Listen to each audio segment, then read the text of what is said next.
Hi guys, today's April 15th, 2020. Futures are down right now pre-market as retails for the March came in and was down 8.7% versus 8% expected. So optimism based on this report is subsiding a little bit. So we'll see what happens, but the futures are down and it looks like we're going to have a negative day. So let's jump to S&P 500, stock symbol SPY.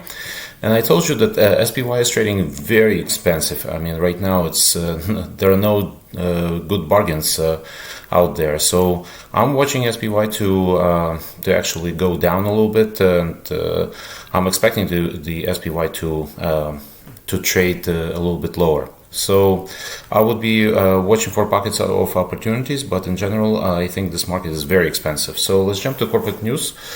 Airlines had big news actually, like airlines like AAL and UAL and Delta. So because they reported that they agreed to receive a government's payroll support program assistance, it's the 25 billion program that will be distributed among the airlines, but they have to agree on certain terms, such as diluting their shares, one of the terms. But in general, I think it's very good news for airlines. And for example, American Airlines will receive $5.8 billion in aid. 4.1 of them will be in as a grant, and 1.7 billion will be in low interest rate. So that's really good news for American Airlines, for example, and other airlines. In general, I like Delta the most out of these airlines, and I like LUV and I like UAL.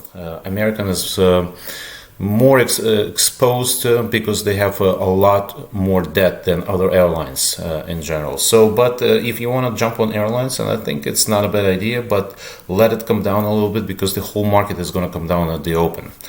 Okay, so in separate news, Boeing was actually downgraded by Canaccord, not downgraded, but price target lowered by Canaccord to 175 and maintained a hold rating. In general, Boeing, I'd like to come down a little bit because they have a lot of issues, and in a 120 area, I think it's a good buy, but if it goes higher, I'm actually a seller of Boeing. Okay, so banks reported a lot of earnings, and Bank of America reported that they set 3.6 billion aside for credit losses and loan losses. They have a big loan portfolio, Bank of America. But in general, I like the earnings. So the shoes, I mean, they earned 4 billion, and that's translated to 40 cents per share versus 46 cents that was expected. But in general, I like the earnings and the trading in fixed assets and market trading in Merrill Lynch reported a big rise. So I think it's a pretty good buy in my mind. Bank of America closer to $20. I think it's going to fall a little bit today, so it could be a good opportunity to jump in.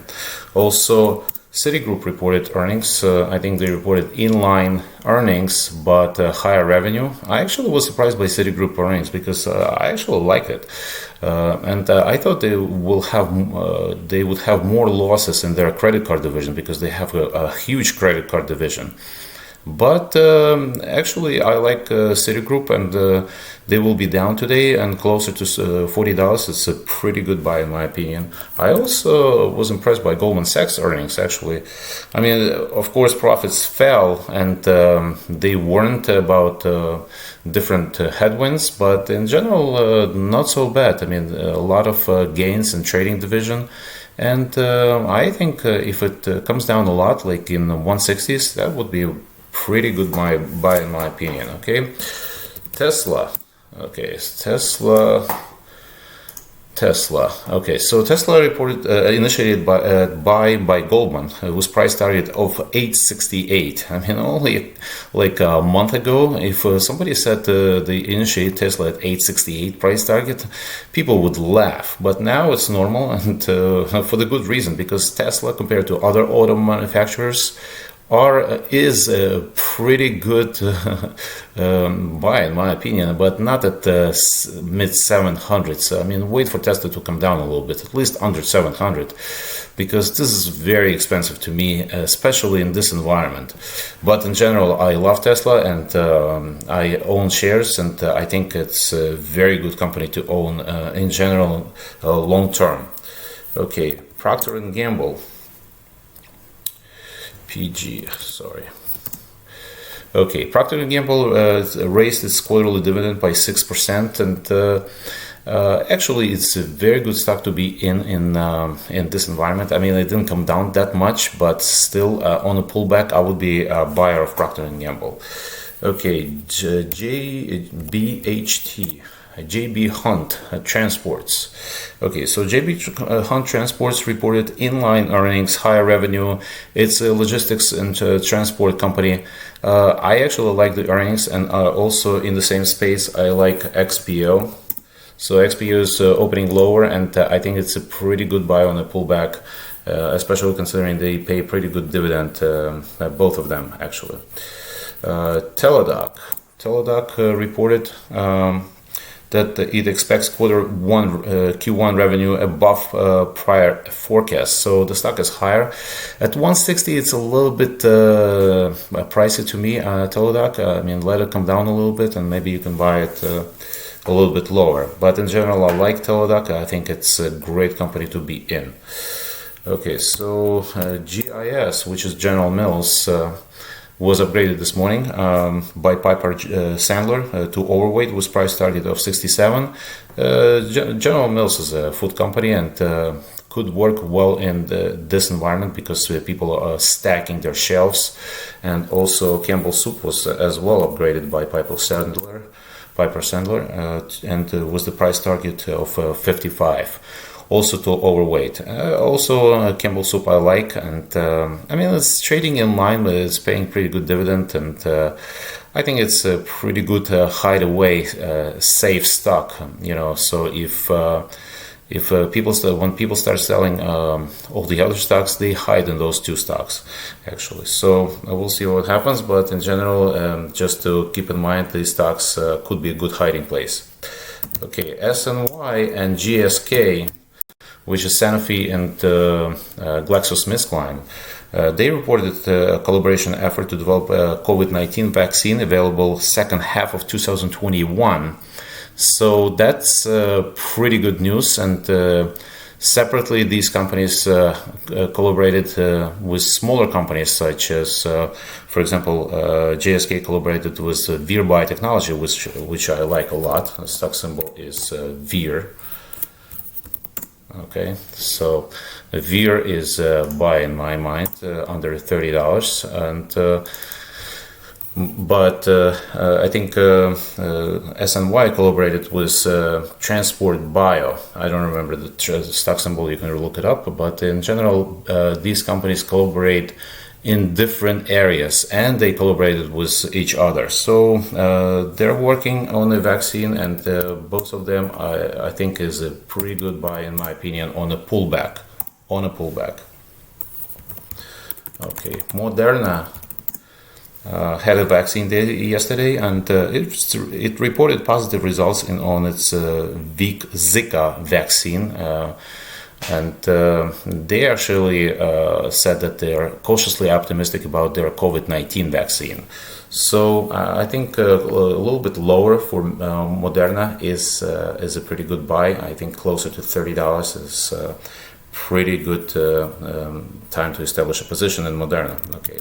So Gilead Sciences is supposed to report their first phase 3 results on Remdesivir in the middle of the April or at the end of the April. So I'm watching the stock. Lower or mid 70s is a pretty good buy for Gilead. APDN. Okay, so APDN.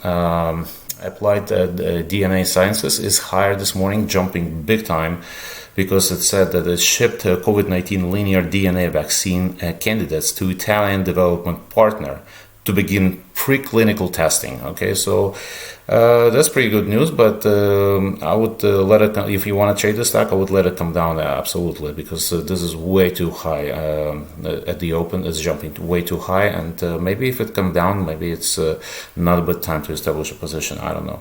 That could be a good swing trade in my opinion.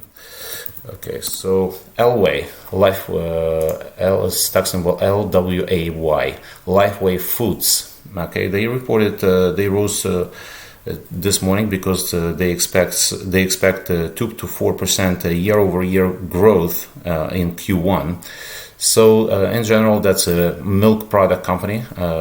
It's a health products, health eating product company, and I think could be again a good swing trade candidate in my mind. Okay, so I have to say a couple of words about Sonnet Biotherapeutics. Okay, stock symbol SONN, because it's the most talked stock on the Wall Street nowadays, and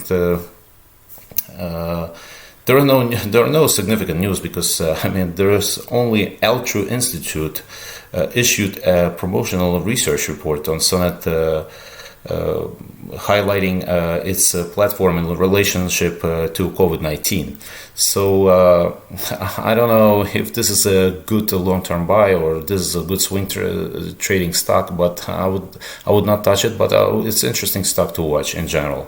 Okay, Marriott Hotels, stock symbol MAR. They reported that they have 10% occupancy in US and Europe.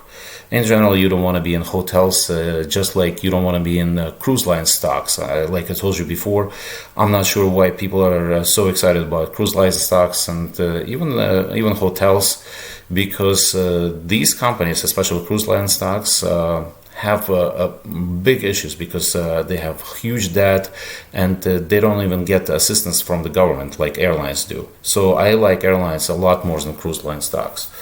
So, and the company that I'm watching today is Lake Industries. That's going to report earnings after market, and that's a protective equipment, protective gear company, and will be interesting to hear what they report after close today.